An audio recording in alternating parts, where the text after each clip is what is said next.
are back on the InfoWars Nightly News, and we covered in the last segment how bioethicists are arguing for the right to steal newborns' blood for the global DNA database. And to further flesh out that issue, we're bringing up one of the experts on that issue. It is Twyla Braze. She's head of the Citizens Council on Healthcare, CCHfreedom.org. She also has the website itsmydna.org. She's been exposing this issue for years, as there have been lawsuits in Minnesota, Texas, and other locales over the privacy rights, the parental rights, and the right to not have the state claim they own your DNA. You're also involved in so many other citizens' health issues. Thanks for joining us, Twyla. Welcome. I'm glad to be here. So we've got the latest journal paper here. We've got the latest journal paper here from these bioethicists, and they're really complaining about all these lawsuits, the movements by parents to say, no, you don't have a right to automatically take my child's blood without consent, by the way, and store it in a database, study it, research it, and do whatever kind of testing and screening you're going to do without proper disclosure, without the right process. They don't even have a legal statute, as I understand it. Could you tell us more about this? Yes, every state, every child, well, almost every child, about 98% of the 4.3 million children that are born every year are tested, and it's called newborn screening. It used to be called PKU, and it's when the hospital comes in and they prick the heel of the baby, and they take several drops of blood out of the heel and put them on a special filter paper. Now, what a lot of people don't understand is that that filter paper does not go to the hospital lab for testing. It goes directly to the state health department, and a lot of health departments have decided that this is very valuable information, the DNA of the child, and they are keeping those cards with the special filter paper for the purpose of genetic research and other research in the future. And a lot of parents don't have any idea, first of all, that the screening is even happening. Second of all, that it is actually a genetic testing process that the government is doing. Or third, that it's not the hospital at all. It's the government that's finding out this information about their child, entering it into a database, and then keeping the children's DNA. So that's the process that's going on across the country. It's been going on with the PKU since the mid-60s, but newborn screening really started to advance in 2001 when they added a whole bunch of new conditions in 2002 and 2003, a lot of new conditions beyond the PKU test. And eventually researchers really want to look at the possibility of doing a full genomic scan of every baby at birth, which means their entire genetic profile, part of a government record, as well as perhaps part of a medical record of that child, all without really the parents' knowledge. And in the future, of course, this child grows up to be an adult who doesn't and didn't know that their entire DNA has been opened up by the state government at birth. It's incredible. And you said it in that statement. Alex has covered it for well over a decade. This has been going on for many decades. People didn't know about it. There was a lot of denials. Finally, because of a lot of lawsuits going on, they had to admit, and they had to, in many cases, institute genetic privacy laws. But tell us what happened once those laws got on the books and how the system tried to get around it. Well, I guess what I would say is we discovered this issue in 2003 just kind of by happenstance here in Minnesota, and we started going after it because we realized that parents had no idea about the screening, and then we discovered the DNA warehouse, and we knew parents had no idea about that. But it took us 8 years to come to the point where we successfully got this to the Minnesota Supreme Court and ruled in favor of the parents. And previous to that, because of our work, Texas had also, actually a Texas reporter had discovered this on her own after listening to what was happening in Minnesota and did several articles, and several lawsuits have been filed down there. And 5.3 million of those special filter cards had to be destroyed in Texas. And the ones here in Minnesota are soon going to be destroyed as a result of winning the case a year ago. So, but now, what you have to understand is this is only 2 states out of 50.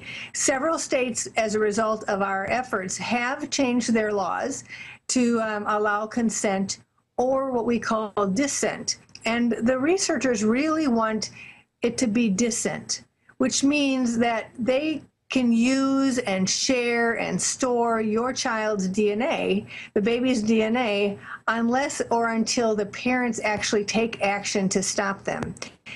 They call that opt-out consent, but it's really not consent at all. Consent is what happens when the individual or the parent actually writes on the dotted line that the state can do something. But if they haven't written on the dotted line that the state can do something, the state can do nothing. That's what consent is. You can't do anything without the actual signature. Dissent, which is what the states want, it's what the researchers want. It is where they can do anything that they want unless you take action and write on the dotted line that they can't. And so that's really what's starting to happen around the country as the DNA of children is being looked at as valuable. And this latest report that came out from these bioethicists, really they look at the DNA and they call it a valuable resource. A treasure trove. A treasure trove, a national treasure. And so what they're saying is that your DNA, which is the most personal and private thing about you, actually, a lot of people don't want to know what their own DNA says because they're worried about how it will impact their life. And yet we have researchers and state officials who say that the DNA should be property that is used for the good and for the health of the nation, of other citizens. But that really denies you your right to your most personal property and information that you don't want to know necessarily, and you certainly don't want somebody else to know or be able to use perhaps against you. You know, we have no idea what will happen when everybody, if that would happen, when, you know, state officials, when cost controllers, when politicians realize that they can find out who's going to be expensive and who isn't, or they can find out things like who's really the parent and who isn't. Mm-hmm. And parents, you know, parents don't understand this, but there's a bunch of diseases that are found through the child's DNA that say about a condition or a genetic trait that the parent has, that the parent doesn't even know about. And so there's a lot of things that happen in newborn screening and can be done with the blood that parents aren't thinking about. And parents need to know about and be given their full consent rights, their fully informed consent rights before they move forward. And they need to think about their child, because this child might be just 2 days old when this happens, but 18 years later, they're going to be an adult. And at some point, they're going to realize that their entire genetic code has become public property. We don't think this is a very good idea at all. Well, just to reiterate what you've already said, this is a fundamental civil rights issue. These are our inherent rights as individuals. It's enshrined in the Constitution and the Bill of Rights, and yet they've taken this DNA material without ever telling us. Then when they were caught, they've argued that they have a right to own it and have kind of reluctantly agreed to destroy it in some cases. How do we even know they're living up to that part of the bargain? I tell people that I would be rich for every parent who says exactly that thing to me. Is they say they are going to destroy it, because there are laws here in Minnesota, for instance, which says that the parents can ask for the destruction and the department has to say that they did it. And parents have said to me, but how do I know that they did it? And I can't tell you how many parents have asked that question. So in Texas, they actually took away those 5.3 million in 2.5 semi-truck loads in the dark of the night. One of the agreements with the court was that they wouldn't have to announce when it was happening. Now, we hope to have something different happen here in Minnesota. And in every other state, it really should be part of what happens in the public's eye when they destroy this, so that parents really understand that it really happened and that their child's genetic information has been protected by the virtue of the fact that the state doesn't have it anymore. Now, the bioethicists themselves here are arguing that the greater good, the state's right to research, the scientific community's right to understand the genome, trumps parental rights, it trumps individual rights. But they're part of all kinds of slippery slopes. And yes, there's arguments individually. Is it right to bring a child into the world if you know it has Down syndrome, all these other conditionalities? But overall, they're weighing in on abortion, end-of-life care, rationing of health care. They're talking about artificial insemination, cloning issues. These bioethicists have been arguing that you should be allowed to kill infants up to age 3, I guess if they're deemed unworthy for, the rest of their life. They've been weighing in on putting lithium and other psychotropic drugs into water supplies to control the populations. I don't know if you've seen these articles, but what is this field? What is bioethics really?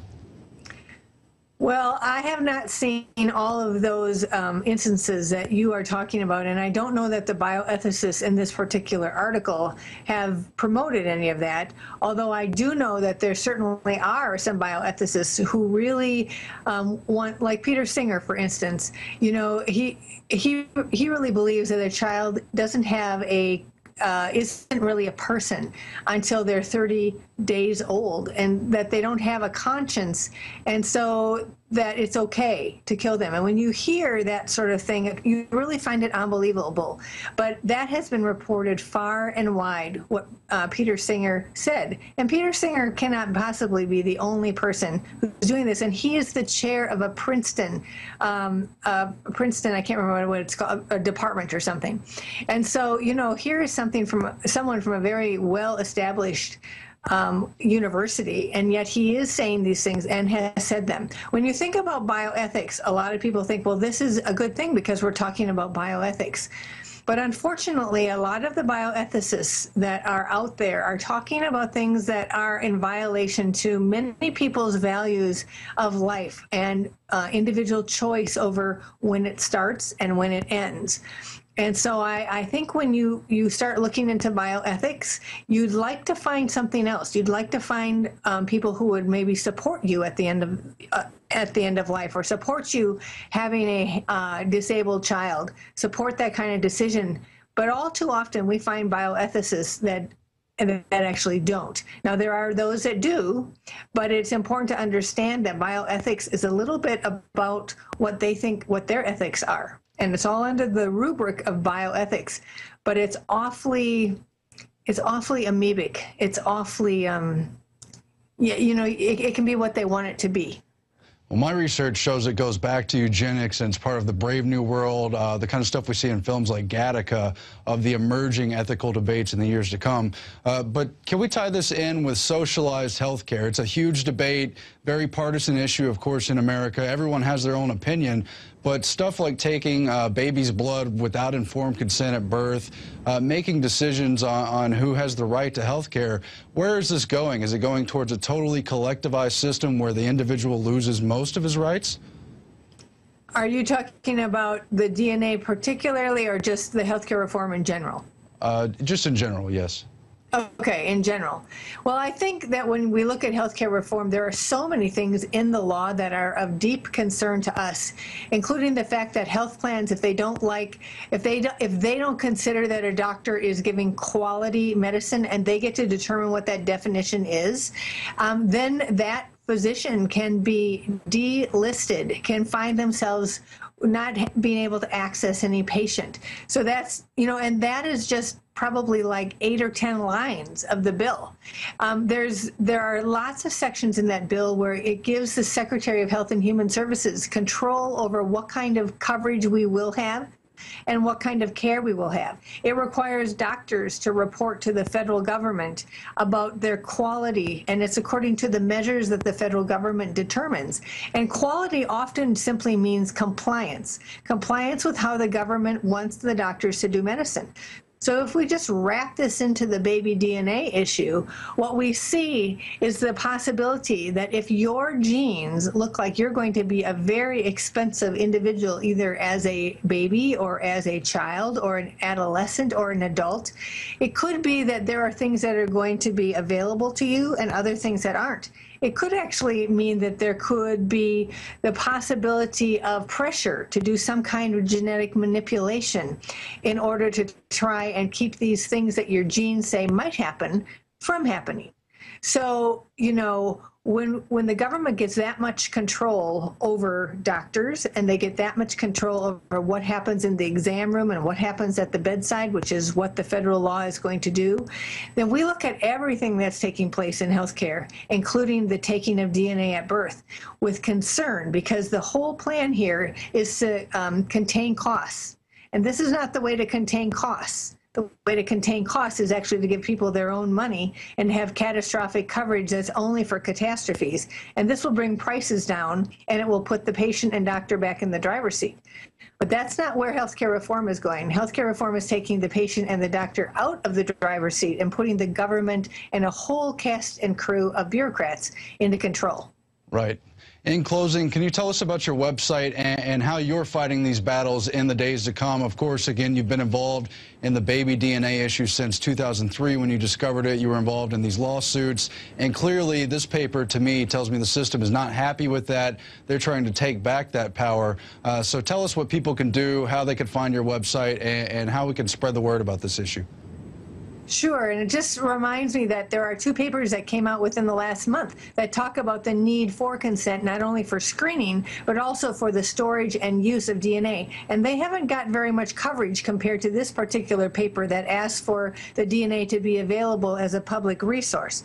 Now, regarding our website, it is www.cchfreedom.org. That's like Citizens Council for Health Freedom, which is what our organization's name is. So cchfreedom.org. And in particular, on the baby DNA issue, we have a special website, itsmydna.org. We also have a weekly publication called the E-News that talks about this issue, healthcare reform, Obama's exchanges, which are the federal takeover centers, which we're trying to stop in every state around the nation. And that's where you can get all the information I think that you will need, and certainly can contact us by phone at 651-646-8935.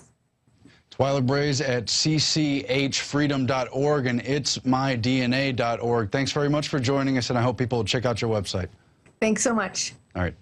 And that's all for the InfoWars Nightly News. We'll be back again tomorrow, but I want to remind you, prisonplanet.tv, where you can support this broadcast, but also share the wealth of information and knowledge with your friends. You can share the passwords with up to 5 other people. You can also start your own account, fight the InfoWar your way at planetinfowars.com. And, of course, our bold and bad new InfoWars magazine coming to you monthly. You can get yearly subscriptions. You can buy it in bulk. Check it all out at infowars.com. Thanks for watching, and good night.